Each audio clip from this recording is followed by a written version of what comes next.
یہ کہا جاتا ہے، کامن پرسپشن یہ ہے کہ ایک مسلمان کتنا ہی گناہگار کیوں نہ ہو، جی جی تمام معاشی برائیاں اس میں پائی جائیں، جی جی، لیکن بالآخر اپنی سزا بھگتنے کے بعد وہ جنت کا حقدار ہے۔ اور ایک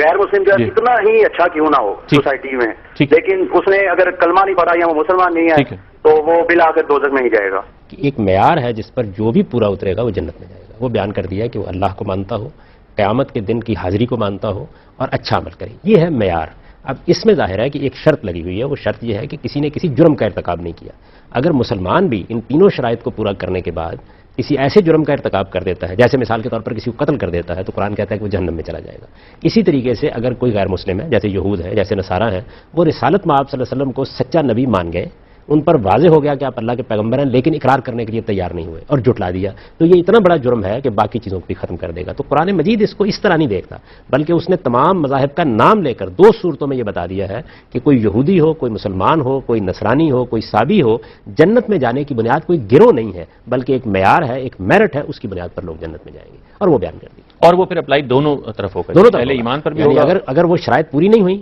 ایک مسلمان کے ہاں تو اس کے لیے بھی ابدی جہنم ہے۔ جیسے مثال کے طور پر یہ کہا ہے کہ اگر کسی نے کسی مسلمان کو جانتے بوجھتے قتل کر دیا تو اس کی جزا جہنم ہے اور وہ اس میں ہمیشہ رہے گا۔ اسی طریقے سے بدکاری کے بارے میں، شرک کے بارے میں یہ بیان کر دیا اگر وہ توبہ نہ کہ اگر وہ توبہ نہ کرے، توبہ کرنے کے بعد تو رجوع ہو گیا نا پھر اللہ کی طرف۔ اگر ایسا نہیں ہوا تو یہ وہ چیزیں ہیں۔ اسی طرح سے یہود و نصارہ نے رسالت مآب صلی اللہ علیہ وسلم کی نبوت کا اگر انکار کر دیا جانتے بوجھتے، یعنی ایک آدمی تک بات پہنچی، واضح ہو گیا کہ آپ اللہ کے پیغمبر ہیں، محض تعصب کی وجہ سے انکار کر دیا، تو یہ تو خدا کے خلاف بغاوت ہے۔ اصل اسی بات کو لوگوں نے بڑھا کے اسی کو بیان